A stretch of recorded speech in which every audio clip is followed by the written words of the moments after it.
Ayan guys, nandito kami sa bundok ng Tralala. Kanina, ayan umakyat ako dyan. Pinagpuputol ko yung mga sanga-sanga.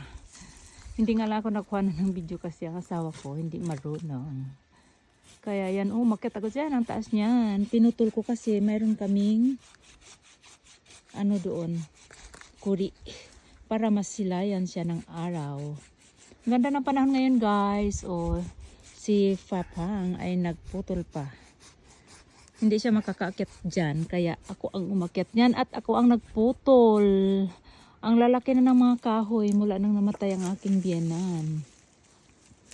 Ang ganda ng panahon. Tapos yan ang persimmon. Wala pa siyang dahon. Tapos ang daming damo. Grabe. Grabe. Tapos dito, ayan pinaglalagari ko siya.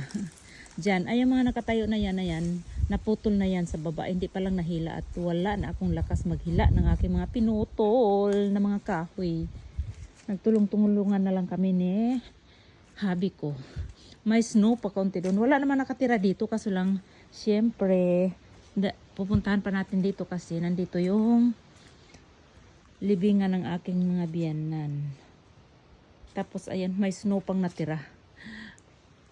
Sa amin wala, tunaw na, pero dito sa kanila mayroon pa. Ayan dati nung pagkarating ko dito, ang liit pa niyan, as in, maliit pa lang talaga siya.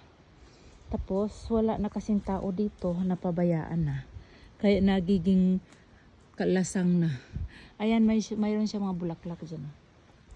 Ayun yung iba-ibang kulay na kumbaga tsubaki dito sa kanila. Ang laki na ng puno, hindi na naalagaan dahil sa wala namang tao. Tapos ang aking asawa ay ayaw rin pumunta rito mag-isa. At mayroong beer dito. May unggoy rin. Kaya pag hindi siya pupunta mag-isa kasi nakakatakot. Ngayon kasi wala naman akong lakad. Ang ganda ng panahon kaya ayan, dito kami. Thank you for watching guys. Ayan na.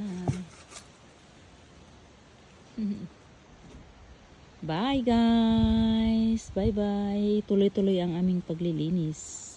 Pero ako kasi nauhaw ako. Bye. Thank you for watching.